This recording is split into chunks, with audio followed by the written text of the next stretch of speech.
అన్న నమస్తే. ఇంతకు ముందు కూడా హైకోర్టు కూడా ఆదేశాలు ఇచ్చింది. దళిత క్రైస్తవులకు ఉన్న ప్రతి ఒక్కరు కూడా ఎస్సీ హోదా అనేది రాదని చెప్పడం జరిగింది.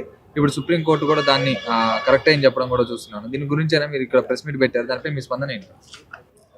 అయితే సుప్రీంకోర్టు తీర్పు ఇచ్చినటువంటిది గుంటూరు దగ్గరలో ఉన్నటువంటి ఒక పాస్టర్ ఆనంద్ గారి గురించి వారు హైకోర్టులో, అలాగనే హైకోర్టు దాన్ని స్వీకరించకపోతే దాన్ని కొట్టేస్తే సుప్రీంకోర్టులో మరలా రివ్యూ పిటిషన్ వేసుకున్నారు.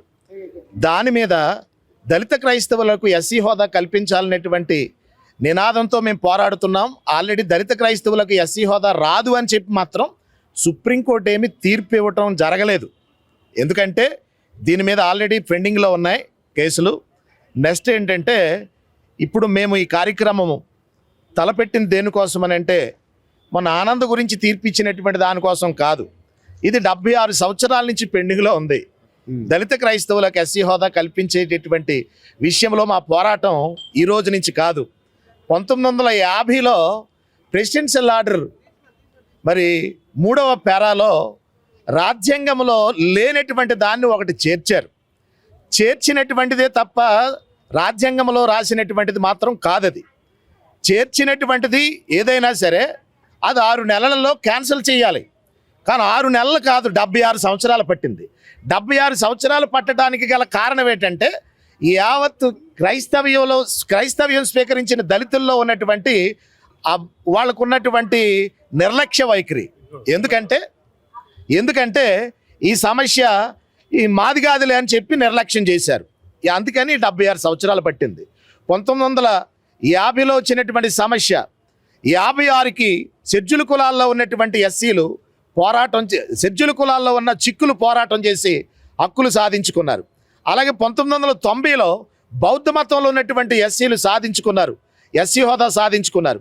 దీని అంతటికీ కూడా మరి వాళ్ళ ఐక్యత ఈరోజు యావత్ క్రైస్తవులందరూ కూడా ఇప్పుడు సుప్రీంకోర్టులో వచ్చినటువంటి తీర్పులు పాస్టర్ ఆనంద్ మీద వచ్చినటువంటి తీర్పు తప్ప యావత్ క్రైస్తవుల మీద వచ్చినటువంటి తీర్పు మాత్రము కాదు.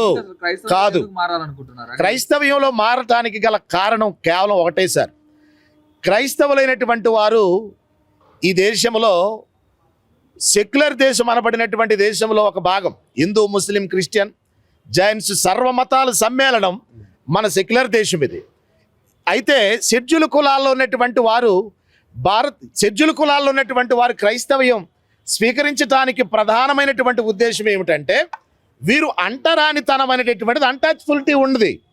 ఆ అన్టచబిలిటీ వలన వారు ఎక్కడ మాకు అన్టచబిలిటీ లేనటువంటి మరి దేవుడి దగ్గరికి వెళ్ళినా కానీ, ఏ దేవత గుడిలోకి వెళ్ళినా, ఎక్కడికి వెళ్ళి ఏదో ఆరాధన చేసుకుందామన్నా కానీ గుడిలోనికి కూడా రాలేవలేనటువంటి పరిస్థితి.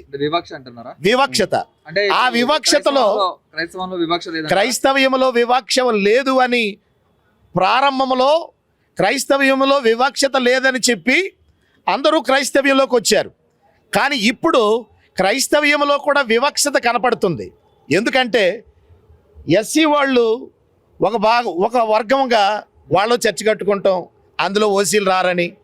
అలాగనే ఓసీలు ప్రత్యేకంగా ఒక చర్చ కట్టుకుంటాం, బీసీ పేటలో ఒక చర్చి, ఇలాగ ఒక్కొక్క వర్గానికి ఒక చర్చ్ కింద ఏర్పాటు చేసి అందులో కూడా వీళ్ళు అక్కడ కూడా ఈ షెడ్యూల్ కులాల్లో ఉన్నటువంటి ఎస్సీలు ఎవరైనా కానీ, పాస్టర్లు అయినా లేకపోతే విశ్వాసులుగా ఉన్నటువంటి వీళ్ళైనా కానీ ఆ చర్చిలకు వెళ్తే వీళ్ళు ఎస్సీలు వాళ్ళ కిందే వాళ్ళని చూస్తున్నారు తప్ప వీళ్ళు క్రైస్తవులని చెప్పి మాత్రం వీళ్ళు ఓసీల్లో కానీ బీసీల్లో కానీ వాళ్ళ చర్చిలకు వెళ్ళినా కానీ అక్కడ కూడా వివక్షత కనపడుతుంది. అలాంటప్పుడు మరి హిందువులుగానే ఉండొచ్చు కదా, ఎందుకు మరి క్రైస్తవంలో వివక్ష ఉంది?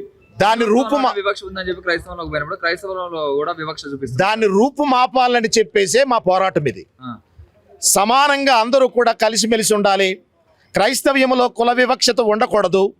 కులము లేనటువంటి క్రైస్తవ సమాజంగా భారతదేశంలో యావత్ భారతదేశంలో ఉన్నటువంటి వారందరూ ఒకటై ఉండాలి.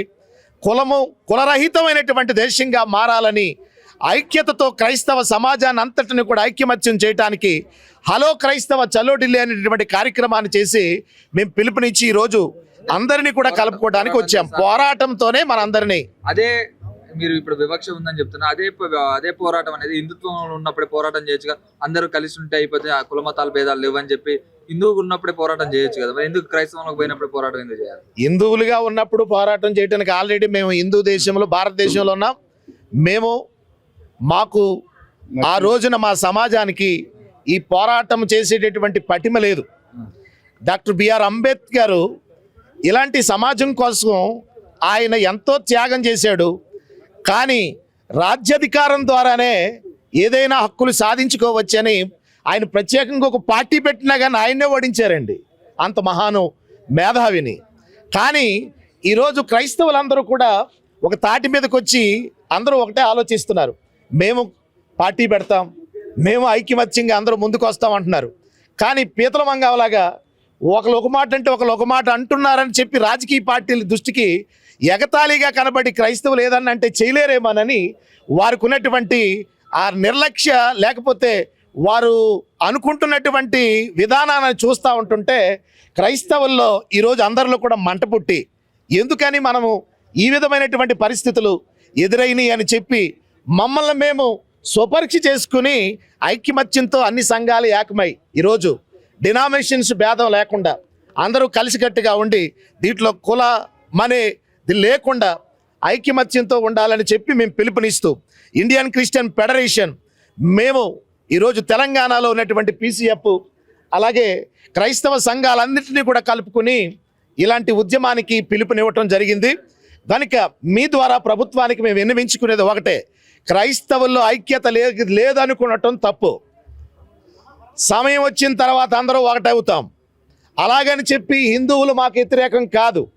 హిందువులు మా సహోదరులు. అందరూ అంటే హిందూ, ముస్లిం, క్రిస్టియన్ సర్వ మతాలు అందరూ కూడా ఐక్యత లేదంట. అందరంటే ఎవరు? ఐక్యత అంటే కొందరు హిందూ వ్యతిరేకమైనటువంటి శక్తులు కొంతమంది ఉన్నారు. క్రైస్తవంలో ఐక్యత ఉందని చెప్తున్నారు. ఇంతకుముందు ఐక్యత లేదా? ఇంతకు ముందు ఐక్యత ఉంది. కానీ కొందరు క్రైస్తవుల్లో ఇప్పుడు మా పెద్దలు కొంతమంది ఏం చేస్తున్నారంటే, క్రైస్తవులా లేకపోతే యాదవ్ క్రైస్తవులా లేకపోతే దళిత క్రైస్తవులా? ఆల్ క్రైస్తవులండి. అయితే ఒకటే, ఎవరు చెప్తున్నారు ఇలాంటి మాట అంటే మా క్రైస్తవులు కాదు. ఓ రాజకీయ నాయకుడు పెద్ద వ్యక్తి దగ్గరికి వెళ్తే అంటాడు, అయ్యా మాకు బరియల్ గ్రౌండ్, లేక మాకు కమ్యూనిటీ హాల్ కావాలి, లేక మాకు చర్చ్ పర్మిషన్ కావాలి, లేక మేము అంతా కూడా కలిసికట్టుగా ఒక విధంగా మేము కొన్ని కార్యక్రమాలు చేయాలనుకుంటున్నాం, మాకు కూడా రాజకీయంగా కూడా కొన్ని సీట్లు కేటాయించండి అని చెప్పి క్రైస్తవ ప్రతినిధులుగా వెళ్ళి అడుగుతుంటే వాళ్ళు అంటున్నారు, రాజకీయ పెద్దలండి మాట్లాడేది, మీరు అందరూ ఒకటే రండి, క్రైస్తవులు అందరూ ఒకటిగా లేరు అంటున్నారు. ఎవరు చెప్పారండి వాళ్ళకి ఒకటిగా లేరండి? ఒక్కొక్కరు ఒక్కొక్క బ్యానర్ రిజిస్ట్రేషన్ చేసుకుని వారి సంఘాల కొలిది వాళ్ళు ఆరాధించుకుంటున్నారు. వాళ్ళు సంఘాల కొలిది కమిటీలు వేసుకుంటున్నారు. సమయం వచ్చిన తర్వాత మాత్రం అందరూ ఒకటే. ఒకవేళ రాజకీయంగా కూడా వీళ్ళు ముందుకెళ్ళాలనుకున్నప్పుడు ఒక సమయం వచ్చింది ఇప్పుడు. ఎందుకంటే ఒక పక్క నుంచి క్రైస్తవుల మీద దాడి చేస్తున్నారు, చర్చిల మీద దాడి చేస్తూ ఉంటుంటే అందరిలో ఒక పట్టుదల వచ్చింది. రేపు రానున్నటువంటి ఎన్నికల్లో క్రైస్తవులు ఇంచుమించు అందరిలో కూడా ఒక అవేర్నెస్ వచ్చింది. పోటీకి సిద్ధమవటానికి కూడా, రాజకీయంగా కూడా ముందుకెళ్ళటానికి కూడా సిద్ధమయ్యారు ఈరోజు క్రైస్తవులు అంటే మీరు ఒకటే చెప్తున్నారు, దళితులు కాదు, ఓసీల్లో నుంచి క్రైస్తవ్యంలోకి వచ్చిన వాళ్ళు, బీసీల నుంచి క్రైస్తవ్యంలోకి వచ్చిన వాళ్ళు, ఎస్సీల నుంచి క్రైస్తవ్యంలోకి వచ్చిన వాళ్ళు, సర్వ కులాలలో నుంచి కూడా క్రైస్తవ్యంలోకి మారిన వారందరూ ఒకటవుతున్నారు. మాకందరూ సమానమే, అందరినీ కలుపుకొని ఐక్యమత్యంతో ఈ ఉద్యమాన్ని ముందుకు తీసుకెళ్తామని మీ ద్వారా ప్రభుత్వానికి తెలియపరచుకుంటున్నాం.